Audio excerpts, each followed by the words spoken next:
ଶିମିଳିପାଳ ଜଙ୍ଗଲରେ ପଶୁ ପକ୍ଷୀମାନେ ରହୁଥିଲେ, କିନ୍ତୁ ସେହି ଜଙ୍ଗଲରେ ଗୋଟିଏ ଚଗଲା ଗଧ ରହୁଥିଲା।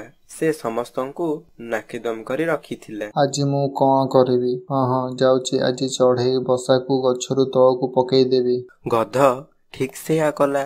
ମୁଣ୍ଡରେ ଗଛକୁ ହଲେଇ ଚଢ଼େଇର ବସାକୁ ତଳକୁ ପକେଇ ଦେଲା। ଆରେ ହେ ଗଧ, ମୁଁ ମୋ ବସାକୁ ତିଆରି କରୁଥିଲି, ତୁ ମୋର ବସାକୁ ତଳକୁ ପକେଇଦେଲୁ। ରହ, ଆଜି ଦଉଛି ତତେ। ଆଜି ତୋ ମୁଣ୍ଡରୁ ଖୁମ୍ପି ଖୁମ୍ପି ରକ୍ତ ବାହାର କରିଦେବି। ଟିକି ଚଢ଼େଇ, ତୁ ମତେ କେବେ ବି ଧରି ପାରିବୁନି। ଗଧ ସେଠାରୁ ଦୌଡ଼ି ଦୌଡ଼ି ଲଟା ଭିତରକୁ ପଶି ଚଢ଼େଇ ଗଧକୁ କିଛି ସମୟ ଖୋଜିଲା ପରେ ନ ପାଇବାରୁ ସେ ଆଉଥରେ ନିଜ ବସା ତିଆରି କରିବା ପାଇଁ ଉଡ଼ିଗଲା। ହେ, ଚଢ଼େଇ ଉଡ଼ିଗଲା। ଏଇନା ତ ମଜା ଆରମ୍ଭ ହୋଇଥିଲା। ଯାଉଛି ଚାଲି, ଆଜି ଆଉ କାହା ସହିତ ଖେଳିବି। ଗଧ ରାସ୍ତାରେ ଯାଉ ଯାଉ ଦୂରରୁ ଦେଖିଲା ଝିଙ୍କ ତା ନିଜ ପାଇଁ ଖାଇବା ସଞ୍ଚୟ କରୁଛି। ଗଧ ଏହା ଦେଖି ମନେ ମନେ ଖୁସି ହେଲା। ଆରେ ବାଃ, ଖେଳିବା ପାଇଁ ଆଉ ଜଣେ ମିଳିଗଲା। ଯାଉଛି ଝିଙ୍କ ସଞ୍ଚୟ କରିଥିବା ଖାଦ୍ୟକୁ ଲୁଚାଇ ଦେବି। ଗଧ ଠିକ୍ ସେଇଆ କଲା। ସେପଟେ ଝିଙ୍କ ପୁଣି ଥରେ ଖାଦ୍ୟକୁ ରଖିବା ପାଇଁ ଆସେ। ଏଥର ଝିଙ୍କ ଆଖୁ ନେଇ ଆସିଥାଏ। ଆରେ, ମୋ ଖାଦ୍ୟ ଏଠି ରଖିଥିଲି, କୁଆଡ଼େ ଗଲା? ମୁଁ ବୋଧେ ଆଉ କୋଉଠି ରଖି ଭୁଲି ଯାଇଥିବି। ଆଉ ଯାଉଛି ଖୋଜିବି। ଝିଙ୍କ ତା ଖାଦ୍ୟକୁ ଖୋଜୁଥାଏ। ଖୋଜୁ ଖୋଜୁ ତା ଖାଦ୍ୟ ତାକୁ ମିଳିଯାଏ। ଆରେ, ଏଇଠି ରଖି ମୋ ଖାଦ୍ୟକୁ ଇଆଡ଼େ ସିଆଡ଼େ ଖୋଜୁଛି। ଯାଉଛି, ଏଇ ଖାଦ୍ୟକୁ ଏକଟି କରି ରଖିବି। ଝିଙ୍କ ଗାଜରକୁ ନେଇ ରଖିଥିବା ଆଖୁ ସ୍ଥାନକୁ ଗଲା। ସେଠାରେ ପହଞ୍ଚି ଦେଖିଲା ବେଳକୁ ଥୋଇଥିବା ଆଖୁ ସେଠାରେ ନଥାଏ। ଆରେ, ଏଠି ଆଖୁ ରଖି ଯାଇଥିଲି, କୁଆଡ଼େ ଗଲା? କିଏ ବୋଧେ ମୋ ସହିତ ଖେଳୁଛି। ଯାଉଛି, ଗଛ ପଛପଟେ ଲୁଚିକି ଦେଖିବି। ଝିଙ୍କ ଲୁଚି ଦେଖିଲା ଯେ ଗଧ ତା ଖାଦ୍ୟକୁ ନେଇ ଯାଉଛି। ଝିଙ୍କ ଏହା ଦେଖି ରାଗରେ ଗଧକୁ ଗୋଡ଼ାଇଲା।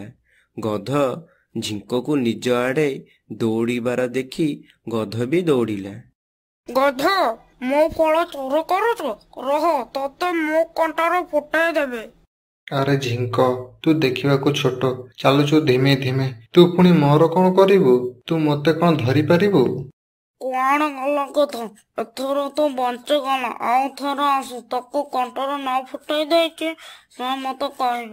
ଝିଙ୍କ ଏହା କହି ସେଠାରୁ ପଳାଇଲା। ଆରେ, ଇଏ ବି ପଳାଇଲା। ଏଥର ଆଉ କାହାକୁ ଖୋଜିବାକୁ ପଡ଼ିବ। ଗଧ ଠିକ୍ ଏହିପରି ଜଙ୍ଗଲରେ ଅନେକ ଜୀବଜନ୍ତୁ ମାନଙ୍କୁ ହଇରାଣ କଲା।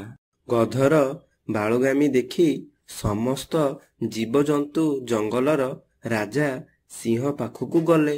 ସିଂହ ରାଜାଙ୍କୁ ଗଧର ସମସ୍ତ କାରନାମା ଜଣାଇଲେ।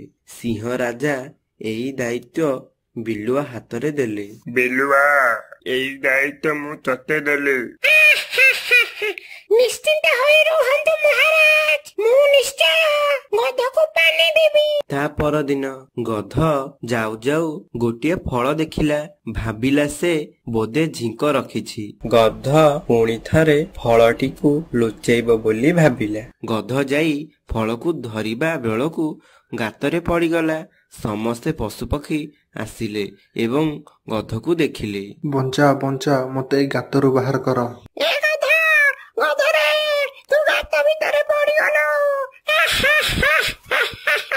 ଗଧ, ତୁ ସମସ୍ତଙ୍କୁ ହଇରାଣ କରୁ, ଏଇଟା ତୋ ପାଇଁ ଗୋଟିଏ ଶାସ୍ତି ଅଟେ।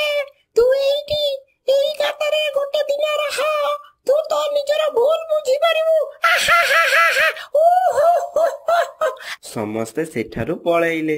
ଗଧ କଷ୍ଟେ ମଷ୍ଟେ ଗାତରୁ ବାହାରିଲା। ଗଧ କିଛି ଗୋଟା ଭାବି ଚାଲୁଥାଏ। ଚାଲୁ ଚାଲୁ ନଈ କୂଳରେ ଯାଇ ପହଞ୍ଚେ। ମୁଁ ଏଇ ନଈ କୂଳରେ ମିଛଟାରେ ବୁଡ଼ିବାର ନାଟକ କରିବି ଏବଂ ବଞ୍ଚା ବଞ୍ଚା କହି ଚିତ୍କାର କରିବି।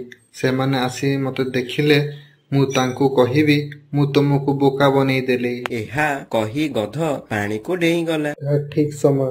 ଯାଉଛି, ବଞ୍ଚା ବଞ୍ଚା କରି ଚିତ୍କାର କରିବି ବଞ୍ଚା ବଞ୍ଚା ମୁଁ ବୁଡ଼ିଗଲି। ଏହି ଚିତ୍କାର ଶୁଣି ସମସ୍ତେ ନଈ କୂଳକୁ ଆସିଲେ। ମୁଁ ତୁମକୁ ସମସ୍ତଙ୍କୁ ବୋକା ବନେଇଦେଲି। ତମେ ମତେ କଣ ଶାସ୍ତି ଦବ? ମୁଁ ତୁମକୁ ବୋକା ବନେଇଦେଲି।